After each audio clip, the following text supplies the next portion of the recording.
veggies that you just happen to have lurking around at the back of the fridge, that maybe you panic bought and now you've got a little bit too much and you're thinking, I could do with using this.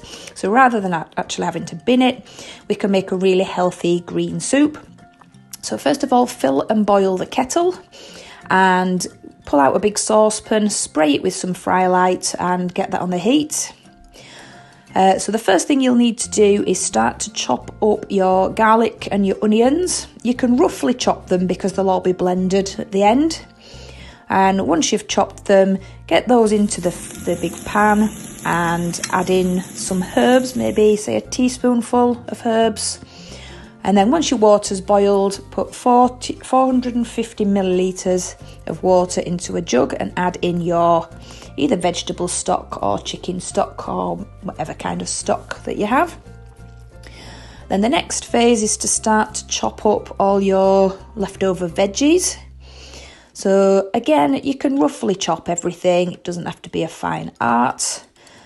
So get that all chopped and stick it all in your pan. By this point, your onions should start to look a little bit more see-through now, not quite as white or as red. So get your veggies in as quickly as you can into your pan. Give them a good stir. And once you've got them in there as well, I would then give my stock a little mix up as that's still trying to dissolve in the jug. So I also had a bit of broccoli knocking around in my fridge, so I thought I would stick broccoli in. It really can be any green veg that you want to put in.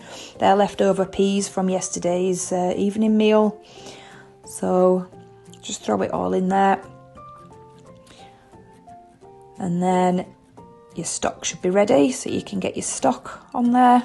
Make sure everything's well covered with your stock. At this stage I do use 450 millilitres. However, later down the line, I can add a little bit more in.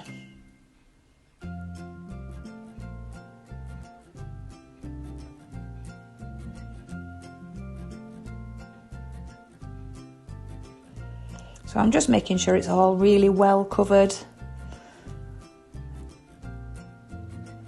Trying to get the stock on top of it all.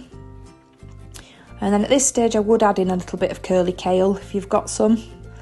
I really am not a fan of curly kale on its own or as part of as part of a meal, but when I put it in this soup I can disguise it, and it is apparently really good for you. So it's a good way to make sure you eat some without really knowing that you're eating it.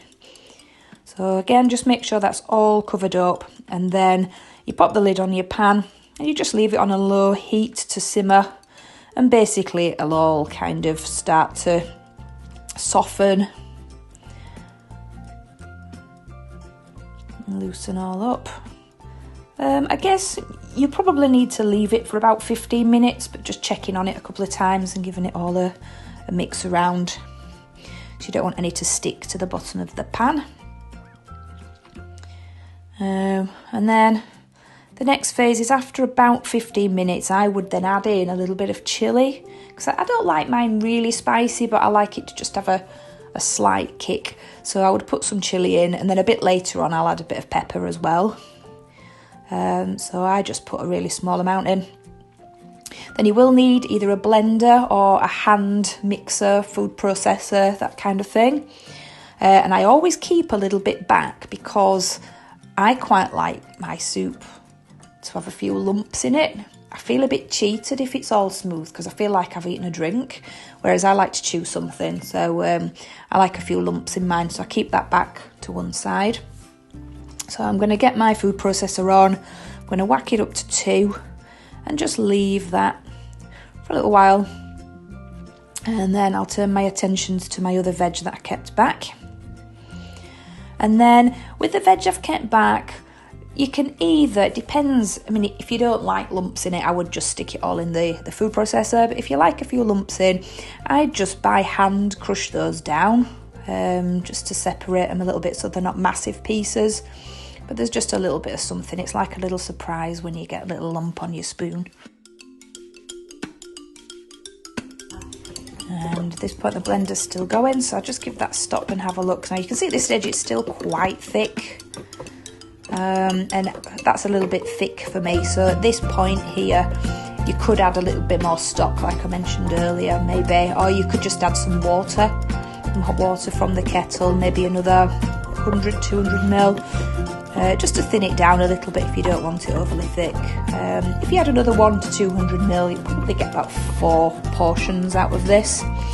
Also what I'm doing there is I'm trying to find any lumps that are caught around the blades, because I'm going to put it back on again in a moment. So I'm going to add in my hand mushed veggies. Give that a stir around. As you can see now I've also added more stock, so it's a little bit runnier, it's not quite as thick. And this is just a really healthy soup. I remember about 6 months ago I decided to do a detox week, and I had this for every meal for a week, drank loads of water, and I just felt so healthy afterwards. It felt amazing.